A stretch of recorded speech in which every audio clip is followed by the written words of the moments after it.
whoever you are, young girl watching, welcome back everyone. Thank you for always viewing my channel, viewing my videos.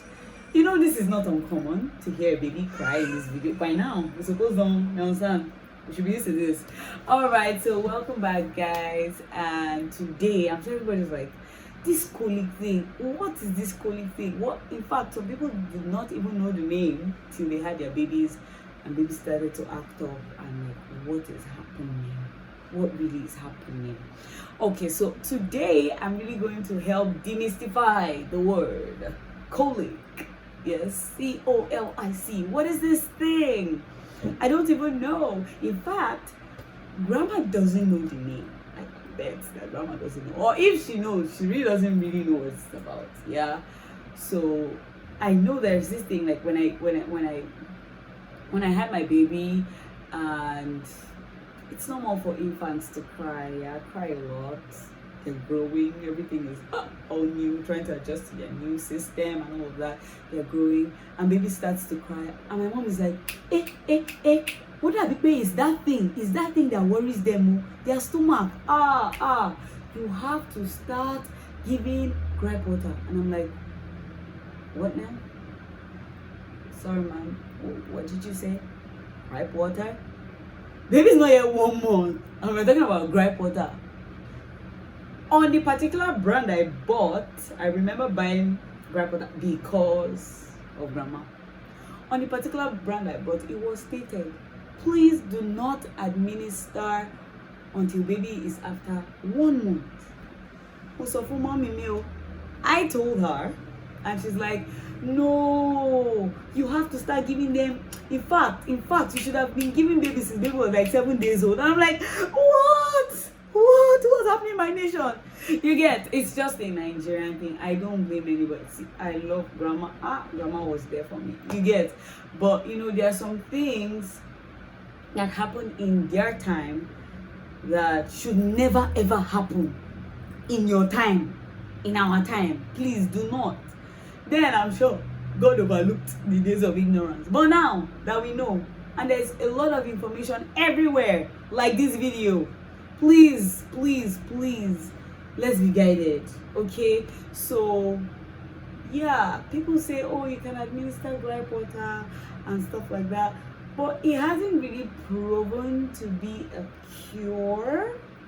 So why just trouble babies' system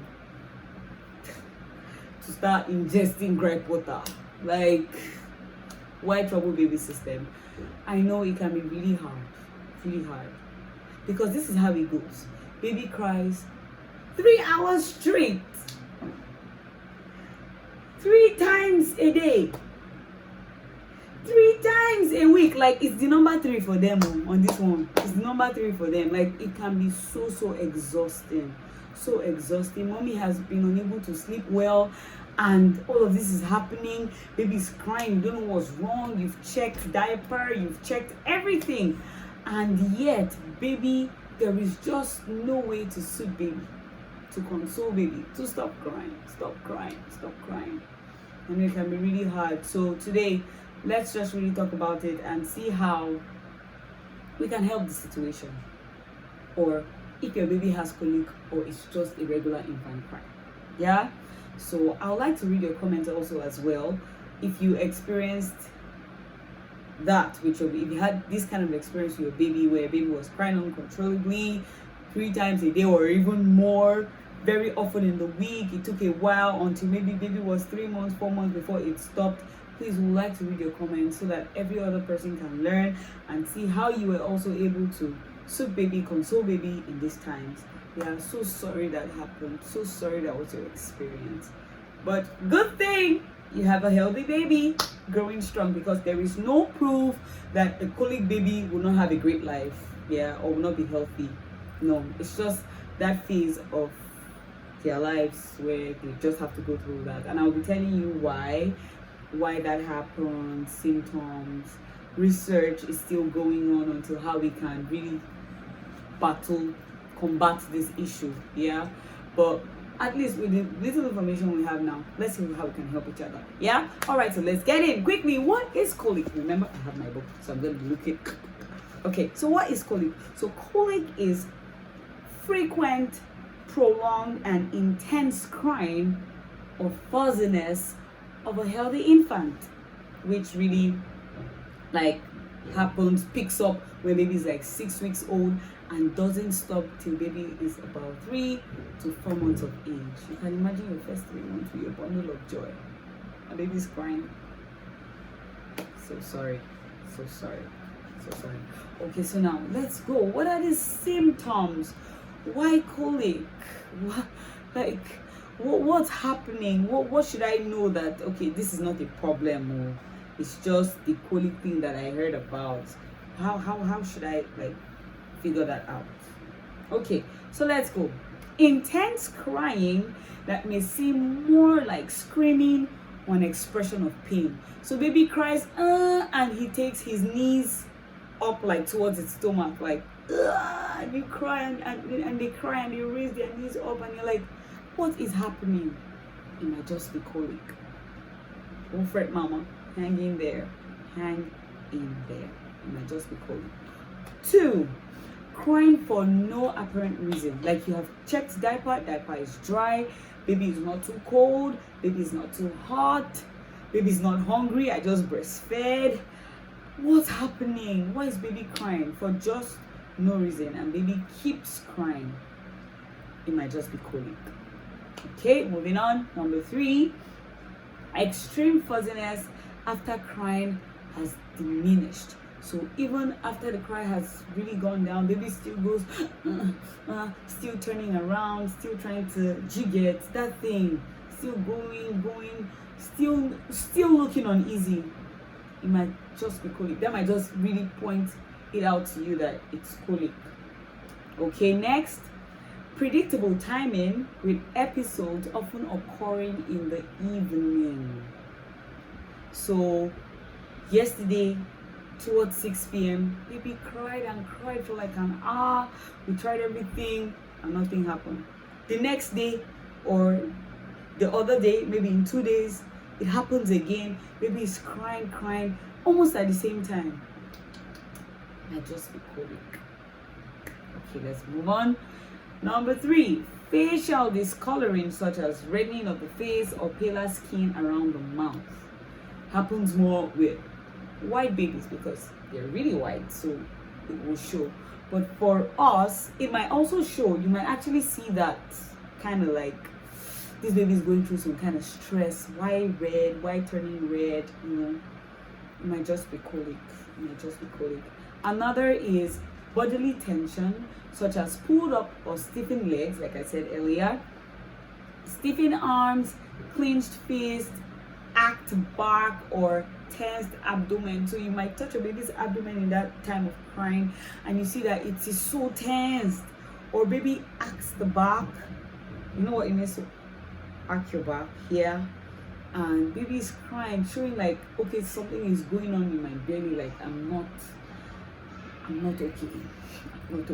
It might just be colic. So now let's see what really are the causes of colic. So based on research isn't over yet because doctors or pediatricians have still been unable to find out what can really cure this thing. So causes, number 1 is because of the not fully developed digestive system of your little baby.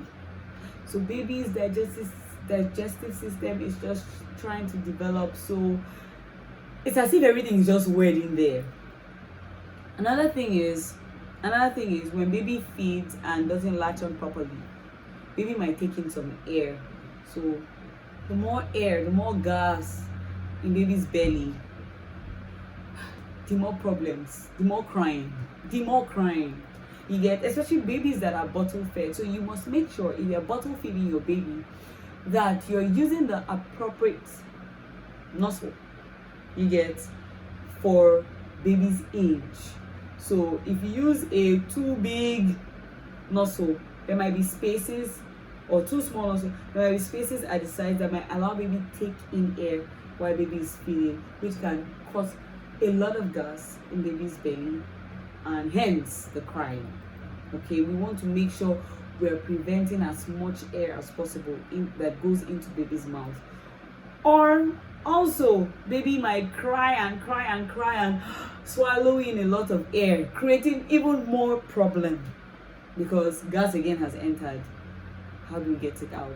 Yeah, so I'm going to be showing you ways that you can help baby take out that gas. So you can hold your baby's two legs, take back and forth like bicycle kicks. So you're taking baby's legs forward, backward, up and down, like baby's riding a bicycle. You can sometimes also hold baby's two legs together and push against baby's belly. Yes, so that baby can pass out some gas. The more gas passed out, the happier we are. The happier baby is, the happier baby's belly. Yeah, all right, so that's one cause. Another is also the imbalance of healthy bacteria in the digestive tract. So see, just imagine, when you're boiling rice and it just goes, no, let's not even use rice, water, boiling water. You see how it goes when it's really boiled and the bubbles just go. Imagine that's what's happening in your baby's belly. It's not easy, it's not easy, but we'll pull through together. Yeah, we'll pull through together. Another cause is food allergies or intolerances. That can happen. That can actually happen. So baby starts to cry. Maybe baby is allergic to something, maybe something you're eating or something in baby's formula, if your baby's formula fed. Yeah, so whatever it is, if you do not understand again how it's happening or what is happening with baby, please take baby to the hospital. Whatever you think, please take baby to the hospital. Another point is overfeeding, underfeeding, infrequent burping. How would you even know when it bothered me so much as a first time mom. How would you know if baby is overfed? How do you even know if baby is underfed? Okay, how do I even know if I've burped baby as frequent as I should? We cannot come and kill ourselves. What you can do is what you can do. What you can do is enough. Okay, so you know that we in these early stages we often do responsive breastfeeding where baby cries, seems hungry, you just feed. You feed based on baby's demand. So please, that's okay. Don't try to wrap your head around, is it up to 8 times? Is it 8 times I fed baby now? Just feed baby as often as baby demands for breast milk. Yeah. Next point is family stress or anxiety. That can actually cause colic. Everybody just seems so stressed, so anxious. Baby becomes so fuzzy and just keeps crying and crying and crying. Like I said, research is still in progress. This thing safe, we cannot even understand. We are still trying to wrap our minds around it. But basically, these are the causes of colic and all, and risk factors. Now, what can happen? Imagine your baby is crying almost the whole day. It is one of the causes of postpartum depression because mom is just overly tired. She doesn't understand. Another thing that can happen is exhaustion, extreme tiredness for mama, and stuff like that. So these are the complications that can come up because of colic. But whatever it is, mama, hold it down. Like I said, knowledge is power. Because you know now, because you have been informed now, you are not so bothered about, hey, is my baby going to die? What's happening to my baby and all of that? Don't fret. It's one of those things. But do well to speak to your doctor about the best ways you can ease colic. There really is no cure. But I wish you the best at this time. Stay strong. It will soon be over. When baby starts to cry, do all you can to keep baby consoled and try to soothe baby as much as you can. You can rub baby's back in the process. Like I said, you can do the bicycle kick movement. You can press and you can hold baby's legs and push against baby's belly to pass out gas. Do as much as you can. Frequently burp your baby. to keep baby void of gas, too much gas in the belly. I hope this helps. I hope this helps. I'd like to read your comments. If you're going through this, you're about to go through this, I want to read your comments. Guys, let's talk about this. If you went through it, or if you're scared about it happening to you and all of that, you want to really know how to manage it, let's read each other's comments, okay? So please do well to comment. Don't forget that you can also reach me on IG, the link also in the description box. Don't forget to like, share, and subscribe. Thank you for watching this episode. All right, guys. Goodbye. See you next time.